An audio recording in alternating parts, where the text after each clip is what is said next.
Pernah lihat kan tabung pink ini seliweran di media sosial? Kelihatannya lucu, tapi ternyata di baliknya ada rahasia mematikan yang bakal kita kupas tuntas hari ini. Oke, mari kita bedah. Ini semua jadi rame gara-gara produk bernama Whip Pink yang katanya ada hubungannya sama meninggalnya influencer. Gimana ceritanya? Alat buat kue bisa jadi seberbahaya itu. Oke, biar kita semua ngerti bahayanya, kita harus kenalan dulu nih sama biang keladinya, gas nitrous oxide atau N2O. Gas ini tuh uniknya kayak punya dua muka yang beda banget satu sama lain. Jadi gini, di satu sisi N2O ini tuh pahlawan. Dia dipakai di dunia medis buat anestesi, terus para chef juga pakai buat bikin whipped cream jadi ngembang sempurna. Keren kan? Tapi di sisi lain, dia punya muka yang gelap banget. Di dunia party, gas ini disalahgunain buat ngejar sensasi high sesaat. Padahal sensasi itu cuma tipuan. Dan tahu nggak, gas ini populer banget. Sampai masuk 10 besar zat rekreasi paling populer di dunia loh. Nah, popularitasnya ini meledak karena satu perubahan kecil dalam cara ngejualnya, yang ternyata akibatnya fatal banget. Nah, ini dia nih, bagian paling krusialnya. Coba dengerin baik-baik. Gimana ceritanya cuma dengan ganti kemasan doang bisa mengubah sesuatu yang berisiko jadi sangat mematikan? Jawabannya simple banget, volume. Coba deh lihat perbedaannya. Dulu, orang kalau mau iseng pakainya tabung super kecil, isinya cuma 8 gram. Sekali pakai, buang. Harus isi ulang lagi. Ribet.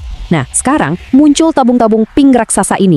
Isinya bisa 70-400 kali lipat lebih banyak. Dan yang paling gila, gasnya itu bisa ngalir terus-terusan, non-stop.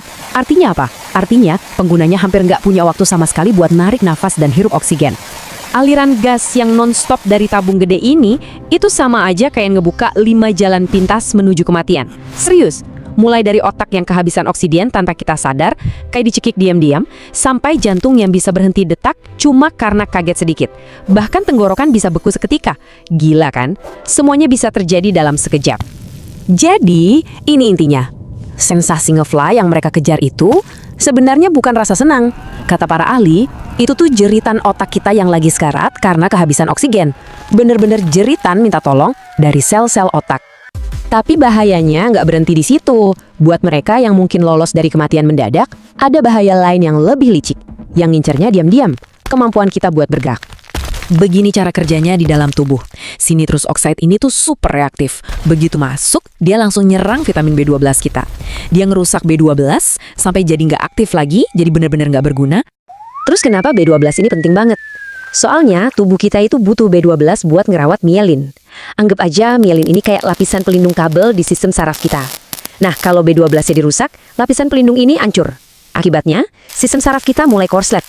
Dan proses kerusakannya ini pelan-pelan tapi pasti dan serem banget.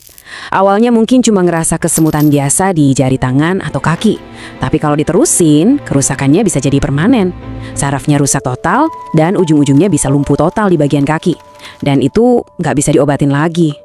Oke, kita udah lihat kan bahayanya, baik yang langsung mematikan atau yang bikin lumpuh pelan-pelan. Pertanyaan selanjutnya yang paling logis adalah, kok bisa barang seberbahaya ini dijual bebas banget, kayak beli kacang goreng aja? Padahal ya, kalau kita lihat di luar negeri, banyak negara tuh udah melek sama bahaya ini. Di Inggris, Belanda, Australia, mereka udah gerak cepat. Gas ini dilarang, penjualannya dibatasin ketat. Mereka nggak main-main soal ini. Tapi, di Indonesia ceritanya lain. Di sini ada zona abu-abu di peraturannya. Karena N2O ini statusnya legal buat bahan tambahan kue, jadinya bisa dijual bebas di mana-mana, terutama online.